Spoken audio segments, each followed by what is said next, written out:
अस्सलामुअलैकुम नाजरीन, मैं आपका दोस्त जफरुद्दीन और आप देख रहे हैं हैदराबाद टुडे न्यूज़। पहचान सच की।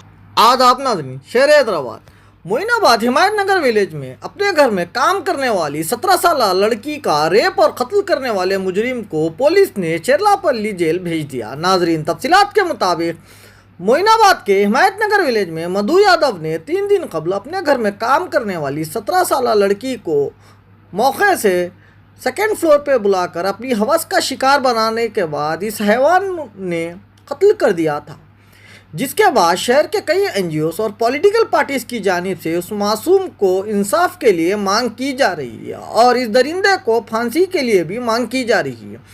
24 सितंबर की रात को करीब 10 से 11 बजे के दरमियान शराब के नशे में लुत मधु यादव ने उस 17 साल लड़की को कुछ काम के बहाने सेकेंड फ्लोर पर बुलाया और अपनी हवस का शिकार बनाने के बाद उसका कत्ल कर दिया था और नीचे आकर मकतूल की छोटी बहन जो उसी के घर में काम करती थी उसे झूठ बोलने के लिए दबाव डाल रहा था।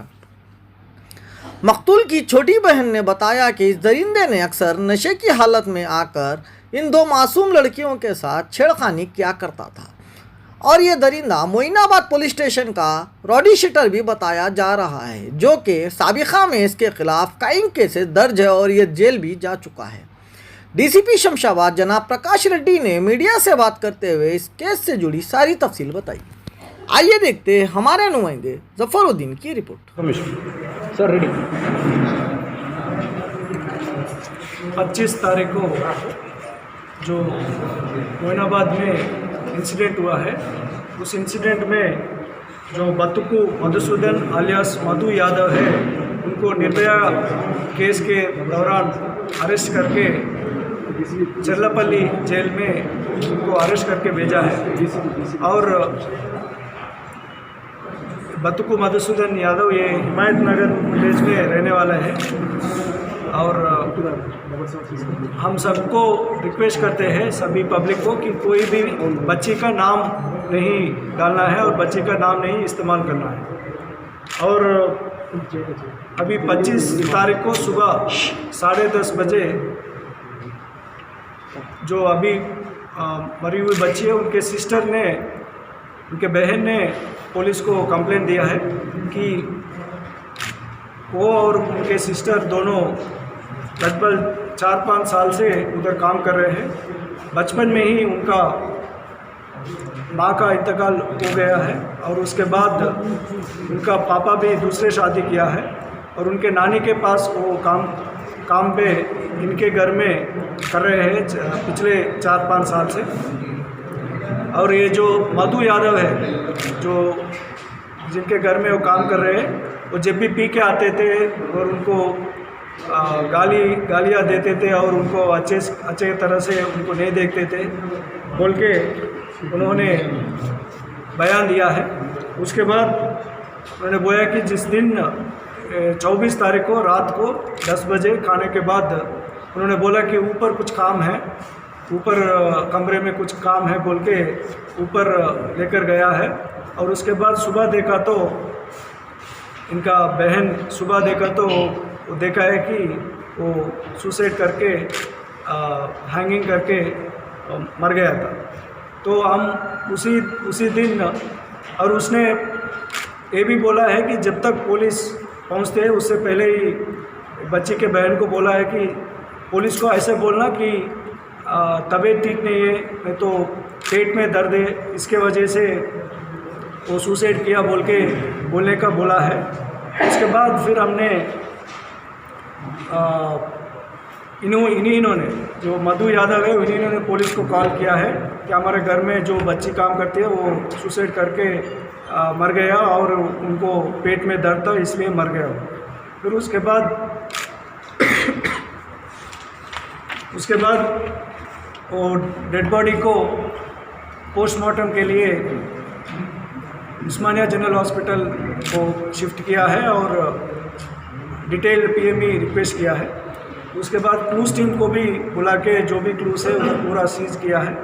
और जो बच्ची है, बच्ची के बहन के साथ women sub inspector women women sub inspector उनसे बात किया है।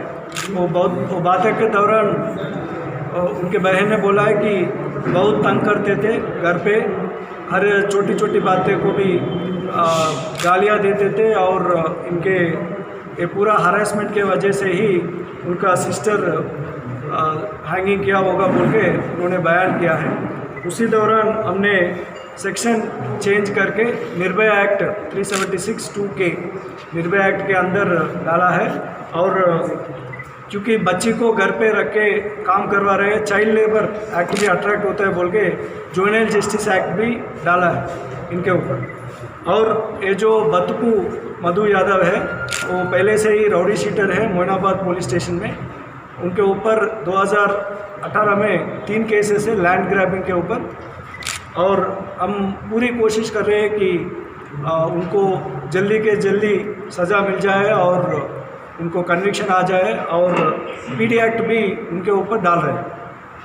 ये पूरा केस अभी एसीपी राजेंद्र नगर अशोक चक्रवर्ती और हम पूरा सुपरविजन के अंडर में एसीपी राजेंद्र नगर इन्वेस्टिगेट कर रहे हैं और हम सबको रिक्वेस्ट करते हैं कि किसी कहीं भी वो बच्ची का नाम नहीं यूज़ करना है, एक बात। दूसरा बात, सबको ये मालूम होना है कि छोटी बच्ची को घर पे नहीं रखना है काम के लिए, क्योंकि बच्ची जो है वो पढ़ने का स्कूल जाना है, पर कोई भी घर पे रख के ऐसे चाइल्ड लेबर का काम किया तो उनके ऊपर स्ट्रिक्ट एक्शन होगा। और अभी जो रिपोर्ट्स आना है एफएसएल रिपोर्ट आने के बाद उनके ऊपर चार्जशीट भी होगा और ट्रायल भी होगा और जल्द की जल्दी उनको सज़ा मिलने के लिए हम पूरी कोशिश करेंगे। अभी उनके ऊपर निर्भया केस के ऊपर उनको अरेस्ट करके जेल को भेजा है और ये भी देखते हैं कि वो पीडी एक्ट भी डाल के वो ज़्यादा तक उनको सज़ा होने तक हम पूरी कोशिश कर रहे हैं। सर अभी उन लोगों फैमिली का कहना है कि उन लोगों की तरफ जो है हरासमेंट हो रहा है कि अपना बयान चेंज कर दो, स्टेटमेंट चेंज कर दो, बल्कि उनको कॉल्स आ रहे हैं, तो आप फैमिली को प्रोटेक्शन के लिए कुछ? नहीं, मैं 100% बच्ची के जो बहन है उनसे और उनके ब्रदर से दोनों से भी मैं भी मिला हूँ और मेरा नंबर भी दिया हूँ और उनको बोला कि कोई भी हरासमेंट हो, कोई भी उनको चाहिए, कोई भी प्रॉब्लम है तो मेरे को डायरेक्ट वो कांटेक्ट कर सकते हैं। मैं 100% उनको सेफ्टी और सिक्योरिटी दे देंगे। सर, कल हम रात में 12 बजे वहाँ पर पहुँचे थे, वो लोग बहुत दहशत में थे। हम रात से 12 से 1 बजे तक और 7 बजे वो लोग सो नहीं पा रहे थे। ये बता रहे थे कुछ गाड़ियाँ आ रही जा रहे हैं, वो लोग को बहुत डर लग रहा है।